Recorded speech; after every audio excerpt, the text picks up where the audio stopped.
기사 같이 볼까요? 네, 다음 기사. 네. 공수처 법대로 집행, 경호처 법대로 경호.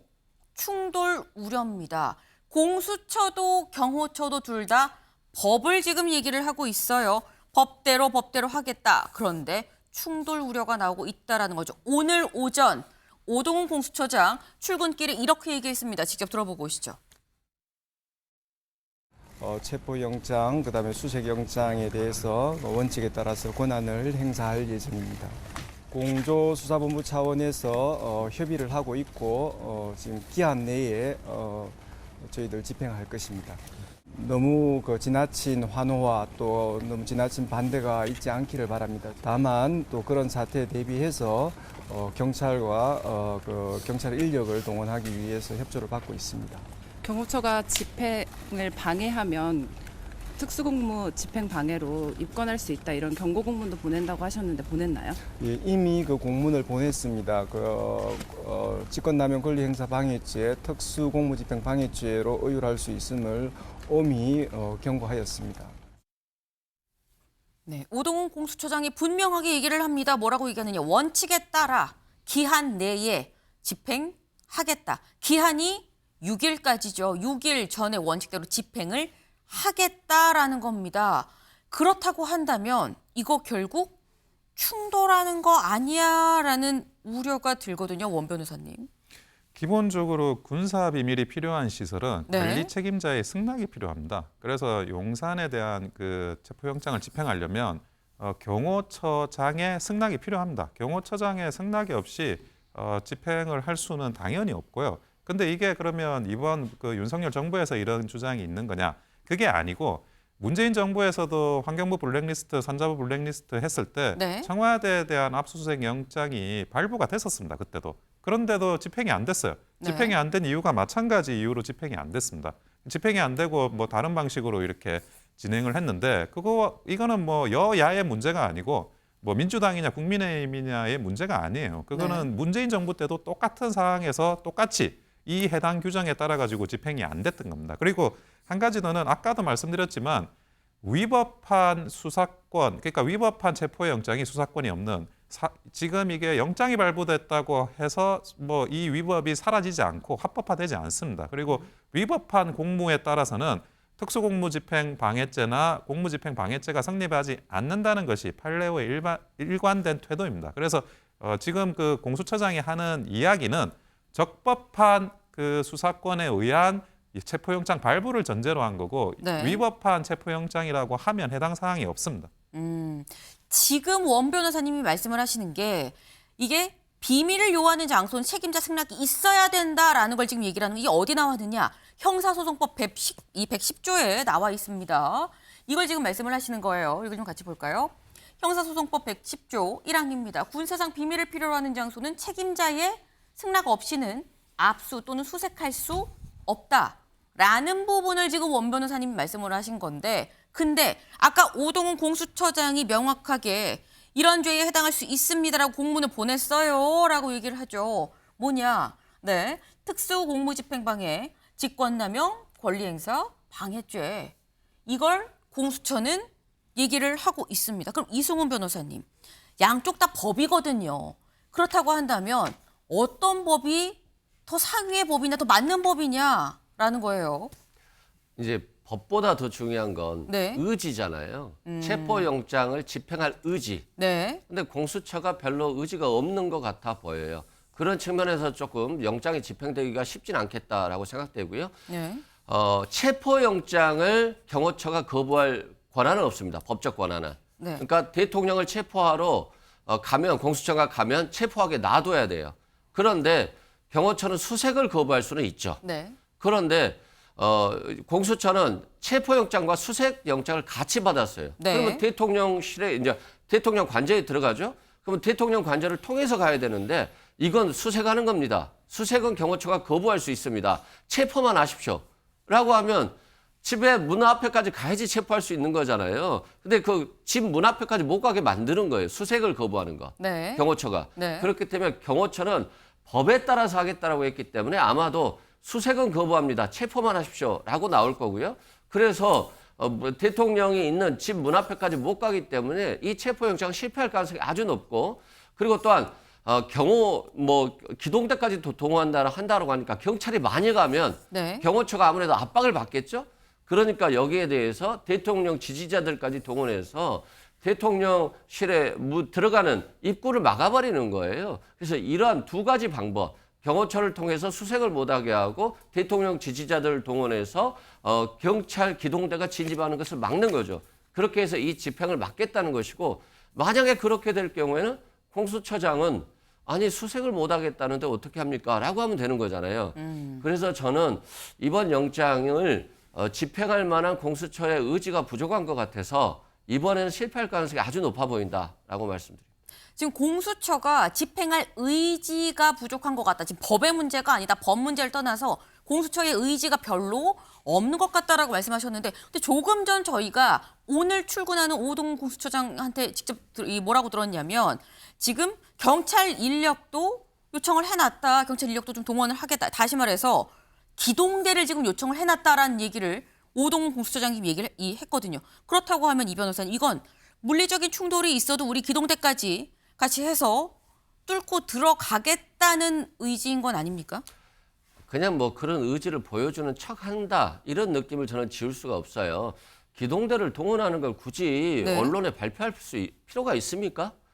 그냥 기동대한테 요청해서 갑작스럽게 치고 들어가야지 이게 체포가 되는 것이지, 아니 영장을 청구했다라고 발표하고, 네. 영장이 발부됐다라고 발표하고, 기동대까지 동원해서 영장을 집행하러 가겠다라고 발표하고, 그러면 대통령에게 그냥 이걸 공무상 비밀 누설이 되잖아요. 근데 네. 언론에다 발표해버리면 국민에게 알 권리를 충족시켜줬다라고 볼 수 있기 때문에 그런 방식으로 대통령에게 그런 방어막을 칠 수 있는 시간을 주는 거예요. 그래서 이런 것들은 비밀성을 요하는 사안에 대해서 전 국민에게 발표하는 것은 굉장히 체포 의지가 없는 것으로 저는 보여집니다. 기습적으로 해도 될까 말까인데 공개적으로 영장 발부했고 기동대도 요청을 했고 다 얘기하는 것 자체가 그냥 형식적인 부분 아니겠느냐 할 의지는 없는 것 같다라고 또 말씀을 하셨어요. 근데 지금 말씀은 공수처가 영장을 집행할 의지가 없다라는 취지의 말씀을 지금 하신 거고, 경호처가 뭐라고 얘기를 했느냐, 법대로 경호를 하겠다라고 얘기를 했었죠. 법대로. 근데 이 부분이 다소 중의적인 건 또 아니냐라는 얘기도 일각에서 또 나옵니다. 원 변호사님. 경호처가 법대로 경호를 하겠다라는 얘기는 길을 열어줄 여지를 좀 남긴 건 아니야라는 얘기도 나오더라고요. 어떻게 보십니까? 그거는 전혀 그렇게 들리진 않고요. 전혀 아니다. 그 법대로는 아마 저 형사소송법 110조 1항을 이야기하는 것 같습니다. 수색은 안 된다. 네. 명문으로 나와 있기 때문에 그게 안 된다라는 거고, 그리고 지금 경호처 같은 경우에는 망신 주기로 이런 체포영장 발부나 신청을 한 게 아닌가 싶고, 그리고 분명히 저 형사소송법 규정을 알고 있을 겁니다. 체포를 하려면 그 전에 그 사람을 찾아가는 수색이 필요한데, 네. 수색은 당연히 경호처가 막을 수가 있어요. 전 정권의 전례를 따지더라도 그게 여야와 상관없이. 그런데 그런 걸 했다는 것도 이해가 안 되고, 그리고 비상계엄을 해도 군인들이 빈총 들고 와가지고 그 사람들한테 사정해가지고 빼오는데, 네. 지금 기동대를 투입한다고 해서 기동대가 가지고 있는 게 그 무력을 쓴다는 겁니까? 그러면 총 들고 가서 쏘겠다는 거예요? 그 불가능한 이야기잖아요. 네. 그러니까 그 기동대를 동원하겠다라는 것도 미리 이야기를 하는 거는 기동대가 갈 거니까 알고 있으라고 그렇게 알려주는 저희 이승훈 변호사님의 그런 말씀에 저도 동의를 하는 편입니다. 네. 실질적으로 집행이 이루어지기는 쉽지 않을 것 같다. 시도하는 모습은 보일 수 있지만 집행까지 이루어지긴 쉽지 않을 것 같다. 근데 경호처도 길을 열어주진 않을 거다. 그런 해석은 사실 맞지 않다라고 말씀하셨는데, 서로 경호처가 길을 열어준다 쳐도 사실상 이거 정말 집행을 하기가 쉽지 않다. 왜? 한국일보 기사 같이 볼까요? 위법한 영장 무효 외치며 들어눕기도 대통령 관저 앞 아수라장입니다. 어제 영장이 발부가 되고 난 다음에 한남동 관저 앞엔 이런 모습이 있었다는 거죠. 대자로 들어누운 지지자의 모습입니다. 영상 직접 보고 올까요? 5발자국씩 이동합니다. 앞으로 5발.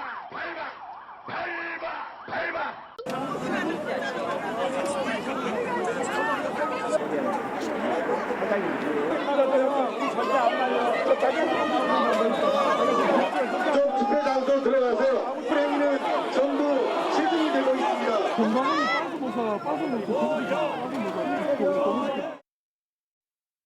네, 빼곡하게 사람들이 이 몰려 있는 어제 한남동 관저 앞 모습입니다. 네, 뭐 경찰 추산, 주최 측 추산 다 다르긴 합니다만 공통적으로 수천 명이 지금 현장에 몰렸다라는 거예요. 굉장히 많은 사람들이 몰렸었다라는 겁니다. 이렇게 사람들이 많은데 집행을 할 수 있겠느냐라는 얘기가 나오는 거죠. 실제로 수사기관 영장을 집행하려고 했던 과거 사례가 있습니다. 언제냐? 볼까요? 네. 한화갑전 민주당 대표 때 그때 불법 정치자금 혐의를 받고 있었죠. 그래서 이 체포영장을 하려고 했습니다만 그때 당원 200여 명이 막았었고 결국 체포하지 못하고 불구속 기소였었다라는 거. 이인재 전 자유민주연합 의원, 네. 당시에도 이때 체포영장이었습니다. 체포영장이었었는데 이때 불법 정치자금 혐의. 근데 결국 지지자들이 집행을 저지했죠. 조금 전 모습과 사실 비슷한 상황이었다라는 거. 근데 한 달 후에 집행을 했다. 이때 사실 사전에 좀 얘기가 됐다라는 얘기도 사실 나왔었습니다. 정형근 전 한나라당 의원, 이때도 체포영장입니다. 체포 2000년도, 네, 명예훼손 혐의였었는데 이때 집행에 불응했었죠. 하지만 조율해서 자진 출석을 했었다라는 겁니다. 사실 저희가 이 과거의 사례 한화갑 전 대표 때 모습을 저희가 좀 준비를 했습니다. 같이 보고 오시죠.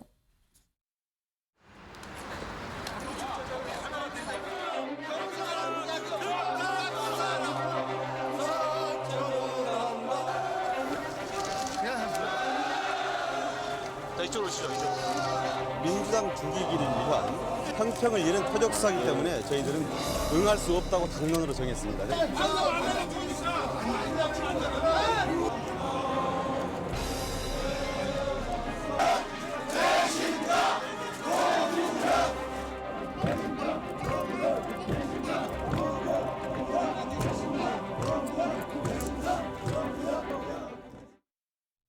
네, 지금 보신 게 한화갑 전 대표 때 사실상 구속영장을 집행하지 못했던 상황의 모습입니다.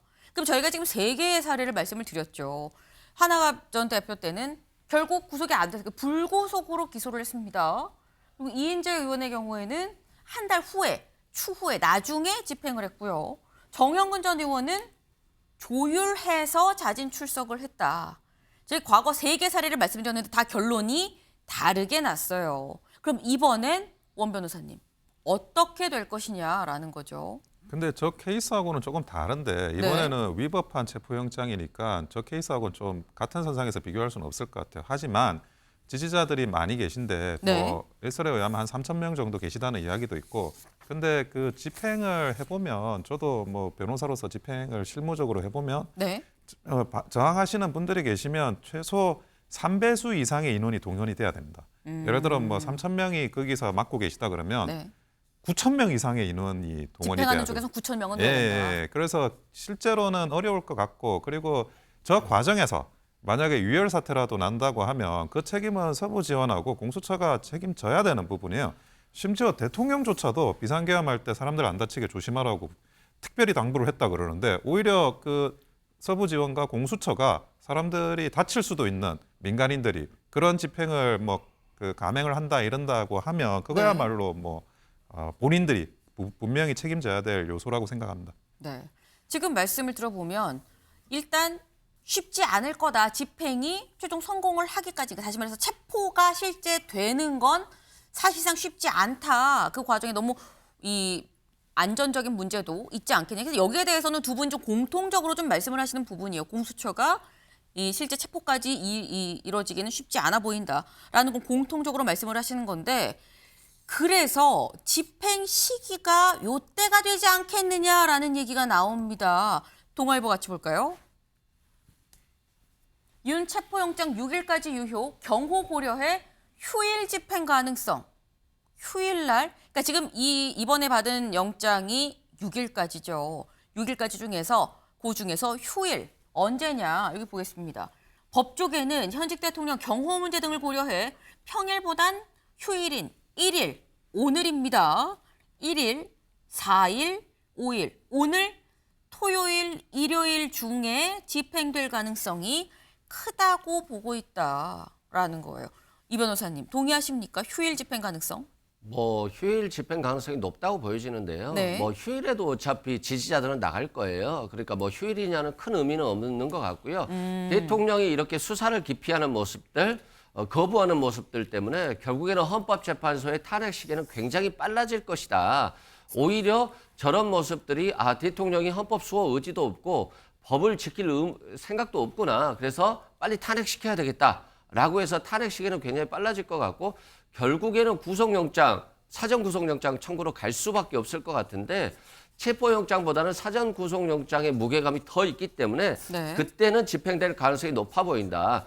그리고 하나갑 전 대표나 이인재 전 의원, 정영근 의원은 다 20년 전, 24년 전 얘기예요. 네. 그러니까 대통령이 원하는 지금 20년 전, 24년 전의 시계로 민주주의와 법치주의가 지금 뒤로 후퇴해버렸다. 이런 것을 보여주는 굉장히 비교 사례라고 보면 될 것 같습니다. 네.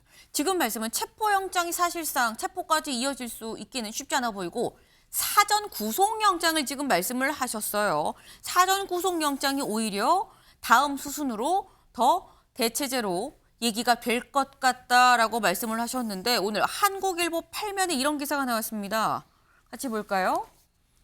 공수처 6일까지 영장 집행해야 기한 내 체포 못하면 다른 카드. 지금 여기서 말하는 이 다른 카드가 이 변호사님은 아마도 사전 구속영장이 되지 않겠느냐라고 말씀을 하셨는데 원 변호사님.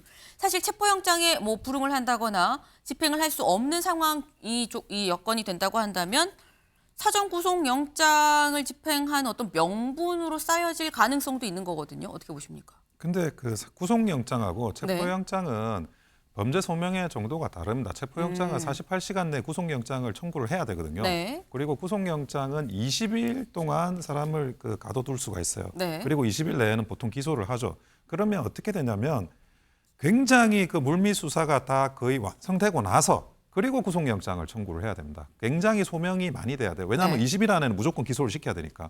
그래서 과거에도 그 이석기 내란 사건과 관련해서도 한 2년 수사했습니다. 2년 수사하고 구속하고 그리고 바로 이제 기소를 했는데 그런 것처럼 구속영장밖에 없을 것 같이 보이지만 네. 체포영장은 아니 내가 이제 수사를 해야 되니까 한번 나와봐라는 뜻이고 네. 그래서 체포영장을 공수처가 신청한 거예요.